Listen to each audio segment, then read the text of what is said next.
అందరికీ నమస్కారం అండి. మన వారాహి అమ్మకి నమస్కారం చేసుకుంటూ ఈ వీడియో ఆరంభిస్తున్నాను. ఇక ఈరోజుటి వీడియోలో మన కోసం వారాహి అమ్మవారు ఏం చెబుతున్నారు అంటే, తల్లి, నా మెడలో ఉన్న పసుపు కొమ్ముల మాలను తాకు, నీ మనసు పులకరించే అదృష్టం నిన్ను వరించేలా చేస్తాను అని అమ్మవారు మన కోసం ఒక మంచి వాక్కు తీసుకొచ్చారండి. ఇక ఆలస్యం ఎందుకు, అమ్మవారు చెప్పారు అంటే అది శుభమే. కాబట్టి ఒక్కసారి అమ్మవారి మెడలో ఉన్న ఈ యొక్క పసుపు కొమ్ముల మాలను తాకండి. అమ్మవారు ఏం చెప్పబోతున్నారో వినబోయే ముందు మన వీడియోస్ నచ్చినట్లయితే లైక్ చేయండి. కొత్తగా మన ఛానల్ చూస్తే సబ్స్క్రైబ్ చేసుకోండి ఫ్రెండ్స్. ఎన్నో ప్రాబ్లమ్స్తో సఫర్ అవుతూ ఎక్కడెక్కడో జ్యోతిష్యం చెప్పించుకుని తృప్తి చెందకుండా ఒక మంచి జ్యోతిషి దగ్గర జాతకం చెప్పించుకోవాలి అనుకుంటే మాత్రం మనకు తెలిసిన ఒక గురూజీ ఉన్నారండి, శ్రీనివాసరాజు గురూజీ. నెంబర్ 1 వశీకరణ స్పెషలిస్ట్. ఎలాంటి సమస్యలైనా సరే గురువుగారు 24 గంటల్లోనే మీకు పరిష్కారం అనేది చూపిస్తారు. ఎలాంటి అనుమానం లేకుండా నమ్మకంతో ఒక్కసారి స్క్రీన్ మీద కనిపిస్తున్న నంబర్కి మీరు కాల్ చేశారంటే మీ యొక్క సమస్య తీరిపోయినట్టే ఫ్రెండ్స్. చాలా నమ్మకమైన గురువుగారు కాబట్టే నేను మీకు ఈ విషయాన్ని తెలియపరుస్తున్నాను. నేను చెప్పించుకొని నా ప్రాబ్లం తీరింది, బాగా చెబుతున్నారు, నాకు నమ్మకం కుదిరిన తర్వాతే మీ వరకు తెలియజేస్తున్నాను ఫ్రెండ్స్. గురుగారు చెప్పే మాటలు అన్నీ కూడా మనకు ధైర్యాన్ని ఇవ్వటమే కాకుండా మన ప్రాబ్లంని సాల్వ్ చేసే విధంగా పూజలు, పరిహారాలు అవి కూడా చేస్తారు. జాతకంలో దోషాల వల్ల పెళ్ళిళ్ళు ఆలస్యం అవుతున్న, వాస్తు దోషాల వల్ల ఇంట్లో మనశ్శాంతి లేదు, ఎప్పుడు గొడవలు కలహాలుగా ఉంది అనుకున్న, అలాగే స్త్రీ పురుష వశీకరణ కూడా గురువుగారు చేస్తారండి. మీ ప్రాబ్లం ఏదైనా సరే స్క్రీన్ మీద కనిపిస్తున్న నంబర్కి ఒక్కసారి కాల్ చేయండి, మీ ప్రాబ్లం తొలగించుకోండి ఫ్రెండ్స్. గురువుగారిని సంప్రదించవలసిన నంబర్ 966064. ఇక ఈరోజు అమ్మవారి వాక్కులో, బిడ్డ, ఈ అమ్మ మెడలో ఉన్న పసుపు కొమ్ముల మాల ఒక్కసారి తాకు, నిన్ను వరించబోయే అదృష్టం ఏంటో నువ్వే ఆశ్చర్యపడేలా తెలుసుకొని వారాహి అమ్మవారు మన కోసం ఒక అద్భుతమైన వాక్కు తెచ్చారండి. అమ్మవారికి పసుపు కొమ్ముల మాలంటే ఎంత ప్రీతికరమో మనకందరికీ తెలిసిందే కదా. అలాంటి పసుపు కొమ్ముల మాల అనేది ఈరోజు అమ్మవారు తాకమంటున్నారు.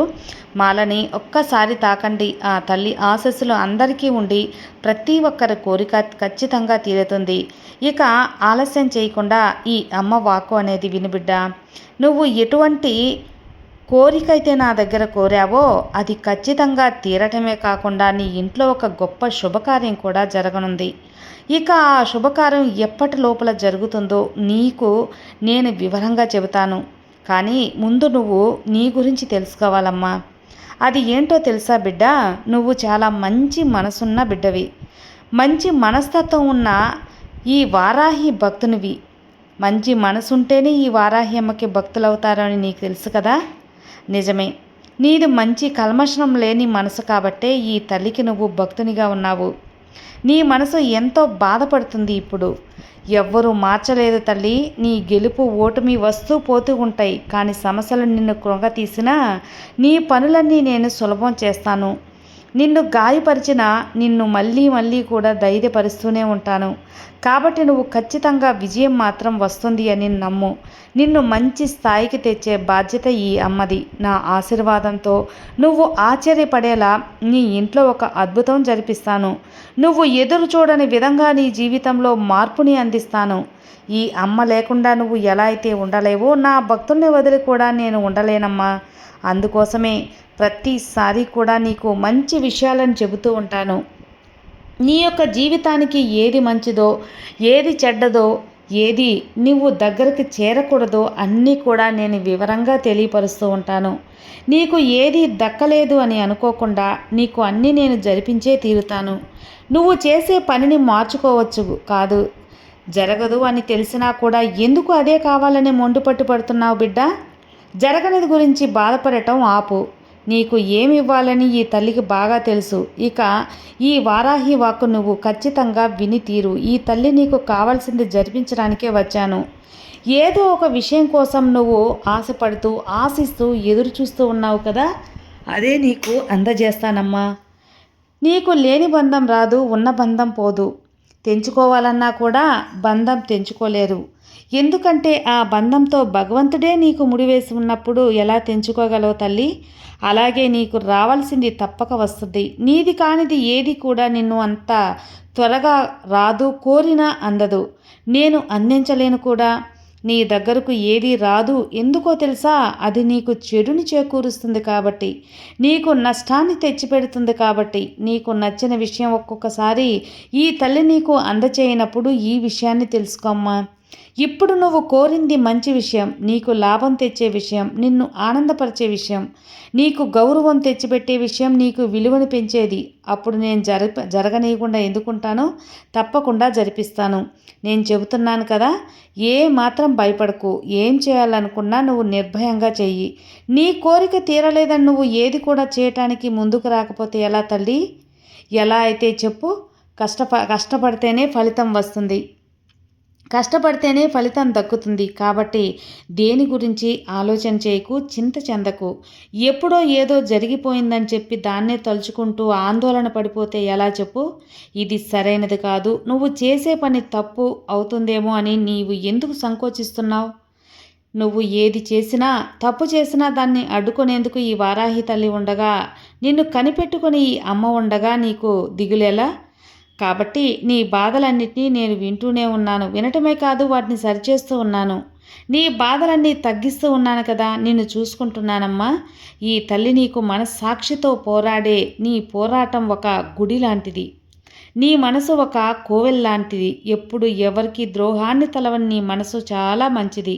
నువ్వు చెడు అనేది తలపెట్టవు, తలవు కూడా. అది నాకు తెలుసు. కానీ ఎవరికైనా ఆపద కలుగుతుందేమో అని ఆతృతపడి భయపడిపోతూ ఉంటావు. నువ్వు ఏది చేస్తే అది తప్పు కాదు తల్లి. కాబట్టి నీ పనులన్నీ నువ్వు చూసుకుంటూ వెళ్ళు. ప్రతి దానికి నిన్ను నేను దోషిగా నిలబెట్టబోవద్దు. నిన్ను నువ్వు తక్కువ చేసుకోవద్దు, దూషించుకోవద్దు. నువ్వు తప్పు చేసావన్న గిల్టీలో నువ్వు బతకొద్దమ్మా. దానివల్ల వేదన ఎక్కువ అవుతుంది. నిశ్చయంగా మంచి దారిలో నిన్ను నడిపిస్తున్నాను అనే నమ్మకం నీకుంది కదా. ఈ వారాహి తల్లి మీద నీకు నమ్మకం ఉంది కదా. ఈ తల్లి నడవడికలో నీకు నడుస్తున్నావని నమ్ము. కాబట్టి ఈ అమ్మ చూపే దారిలో మంచి దారి అని నమ్ము. దానివల్ల నువ్వు ఎలాంటి బాధ పడనవసరం లేదు. ఆలోచించిన వేదనకు గురి కావాల్సిన అవసరం లేదు. నిశ్చయంగా మంచి దారిలో నువ్వు నడుస్తున్నావు. ఈ అమ్మ నిన్ను నడిపిస్తున్నాను. నువ్వు చేసే ప్రతి పని సవ్యంగా మంచిగా కుదిరేలా చేయటం నా బాధ్యత. ఎప్పుడు ఒక తప్పు చేసి మన్నింపు అడగాలని కోరుకుంటావో అప్పుడే నువ్వు చేసిన తప్పు క్షమాపణ అనేది కోరావు అని అర్థం. అప్పుడే నువ్వు చేసిన తప్పు మన్నింపు అడిగినప్పుడు అది ఆ తప్పు సరిచేయబడిపోతుంది. ఇక ఈ మన్నింపుకు మించిన వేరే శిక్ష ఏముంటుంది చెప్పు? తన తప్పును తాను తెలుసుకున్నప్పుడు అంతకు మించిన ఇక వేరే ఏదీ ఉండదమ్మా. క్షమాభిక్ష అనేది చాలా గొప్పది. కొందరు తప్పు చేసినా కూడా దాన్ని మన్నింపు అడగకుండా, తప్పు అనేది ఒప్పుకోకుండా వాదిస్తూ ఉంటారే, అది మహాపాపం తల్లి. వారు చేసే తప్పు చేసినట్లే లెక్క. వారు మరింత తప్పుని పెంచుకున్నట్లే లెక్క. కాబట్టి తప్పు ఒప్పుకోవటం చాలా మంచి పద్ధతి. కాబట్టి వారి జీవితంలో అలాంటి వారు మారరు తల్లి. ఎన్నటికీ మారరు. వాళ్ళ జీవితము మారదు. వాళ్ళ జీవితానికి అర్థం ఉండదు. నువ్వు అలాంటి వాళ్ళతో మాట్లాడటం మానేసి ఎక్కువగా నీ గురించి నువ్వు అర్థం చేసుకో. నీ జీవితం గురించి నువ్వు చూసుకో. సమయం వచ్చినప్పుడు వారే మారుతారులే. నువ్వు ఎవరిని మార్చాల్సిన అవసరం లేదు. నీ గుణాన్ని అర్థం చేసుకున్న వారే నీ దగ్గరికి వస్తారు.